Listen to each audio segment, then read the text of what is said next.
Hey yo, what is up FPG fam? Further here and welcome back to another Aether Gazer video. So we have the manned Oceanus dropping on the 24th. If we go over to the announcement, I believe they made the announcement today. As you can see, they're going to be performing the maintenance on October 24th per the usual time. So that's when the manned Oceanus should drop, as well as Enlil, the A rank modifier. So I thought this would be the perfect time to talk about Oceanus, go over his skills, because I know a lot of you are excited for this modifier, including myself. Cannot wait for him to drop and use him. Speaking about using him, you can actually go ahead and try him out right now. Just in case you're unaware, if you go to the latest chapter in the story and you get to 11:14, you can use Oceanus here, try him out and see if you like him. Get an early access preview to him before he even drops.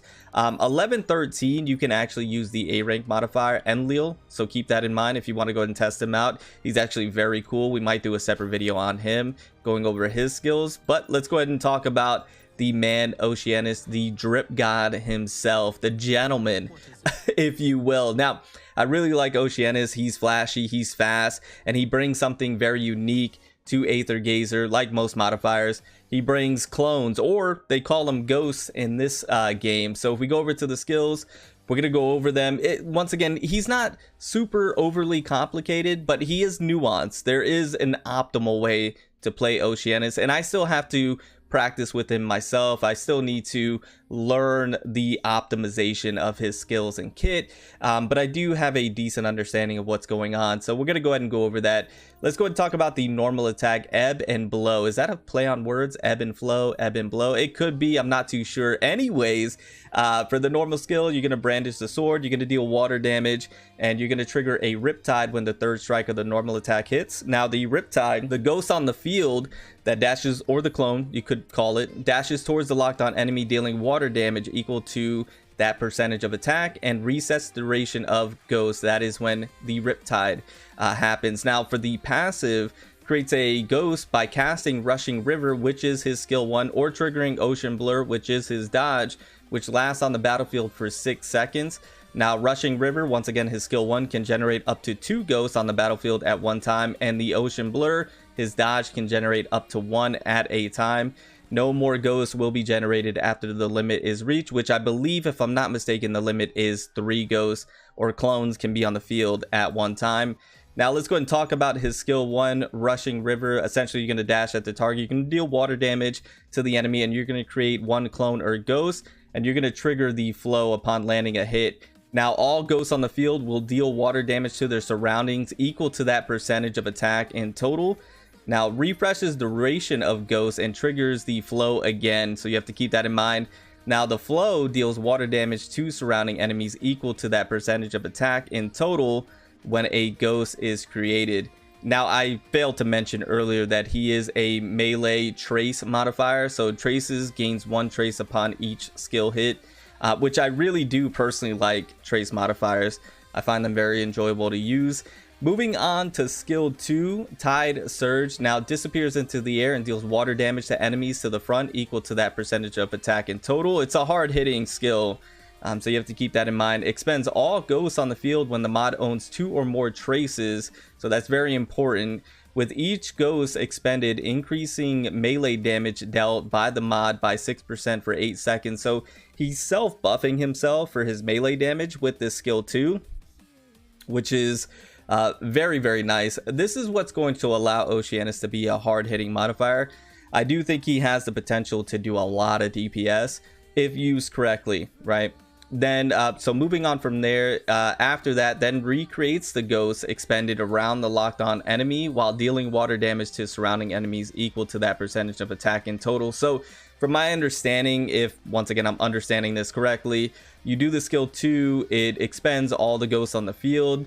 You then, if you have 2 or more traces, you're going to go ahead and get that buff for your melee damage, and then it's going to recreate those ghosts that you expended to deal water damage to surrounding enemies. So this is a hard hitting skill 2. Used optimally, it's going to allow you to do a lot of DPS. So skill 2, very nice. Moving on to skill 3, the Great Confluence.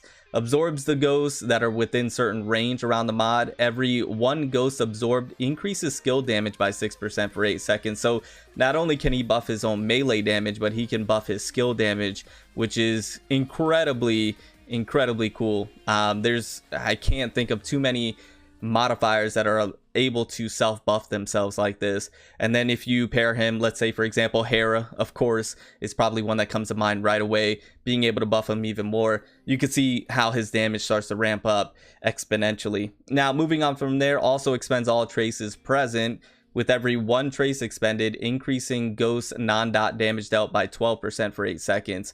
So he's getting, you know, even more buffing right there based on how many traces are expended. So you want to make sure you have all the traces up, and you want to make sure you have all your ghosts up, and then you go ahead and use the skill, and then you're just popping off.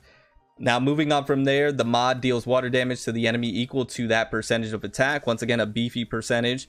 A temporary ghost is also generated for a short time for each ghost absorbed, which deals water damage to the enemy equal to that percentage of attack in total. Pretty beefy percentage once again. The temporary ghost can be generated up to 3. So this skill 3 is a very hard hitting skill 3, just like the skill 2. And with skill 3, you want to make sure you have all your resources, all the ghosts up, all your traces up, pop this skill 3, and then you're cooking. You're absolutely cooking.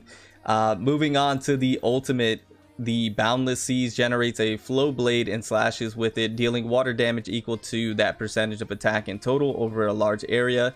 Every one ghost present on the battlefield increases all team members' water damage by 6% and melee damage by 6% for 10 seconds. So a very nice team-wide buff. So he has a bit of supporting capabilities as well as being a main damage dealer. So you're getting water damage up, great for, you know, modifiers like Leviathan, Tidal Song, or just some that come to mind right off the bat. And then melee damage, of course, for your melee modifiers. And then gain an 8% ultimate skill charge when the mod or teammate triggers the dodge, and that can happen once every 2 seconds. Speaking about the dodge this is one of the better dodges in the game. So Ocean Blur, when you trigger the dodge, you're gonna get the ghost, and then you're also going to trigger the flow, and it's gonna grant 1 trace when the extremity dodge is triggered. When mod owns traces, launching a normal attack within 1 second of triggering the dodge is going to expend 1 trace and deal water damage to the enemy equal to 300% of attack, while resetting the duration of the bonus effects from the Great Confluence, which is, if I'm not mistaken, once again the skill 3. I'm going to go back to that.